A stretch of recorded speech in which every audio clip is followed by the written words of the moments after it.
better 係一個 modal verb 情態動詞，咁即係個意思係應該話最好就做某事，咁後面跟 bare infinitive 原形動詞。You had better make some notes， 你最好預備一啲 notes 啦。你唔做咧就好容易忘記。You had better be on time， 你最好就係準時。譬如話每日準時返學唔遲到啦，咁就 You look tired， you had better have a good sleep， 你最好去瞓一覺啦，你好攰。It's raining， you had better take an umbrella， 落雨啦，落緊雨啦，就要帶把遮啦。We had better start at once， 我最好馬上開始。I had better introduce myself， 我先介紹自己先。You did better， 即係 you had better 咁解，唔係 would better， 係 do as doctor says and stay in bed。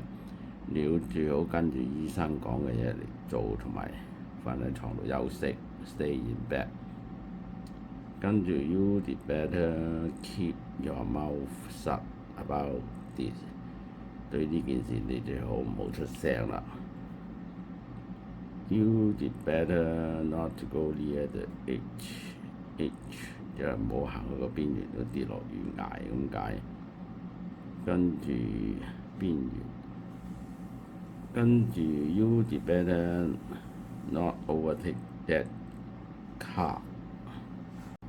跟住就係 You did better not overtake that car， 你唔好爬頭，好易撞車。You did better be careful that you don't overdo it， 即係唔好畫蛇添足之類，做啲多餘嘅嘢。The book had better be returned to the library before Friday， 即係夠期要還書，唔係就要罰錢咁解。You had better take your umbrella with you today， 今日最好帶遮出街。The bus had better get here soon， 最好就快啲嚟到啦。就 You had better watch the way you talk to me in the future， 係你最好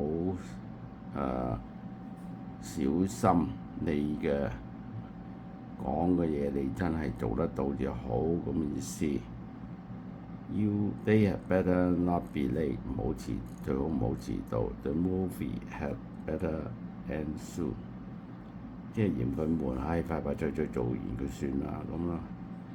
即係提早離場又唔捨得。They had better be here before we start dinner， 喺我哋食晚餐之前，佢哋最好出現啦。They had better not forget Tom's birthday gift， 最緊要記得阿 Tom 帶阿 Tom 嗰份禮物嚟，生日禮物嚟。You had better finish that homework， 你最好完成啲功課。If you want to get a good grade， 想好啲分數就完成呢份功課，嗰份功課。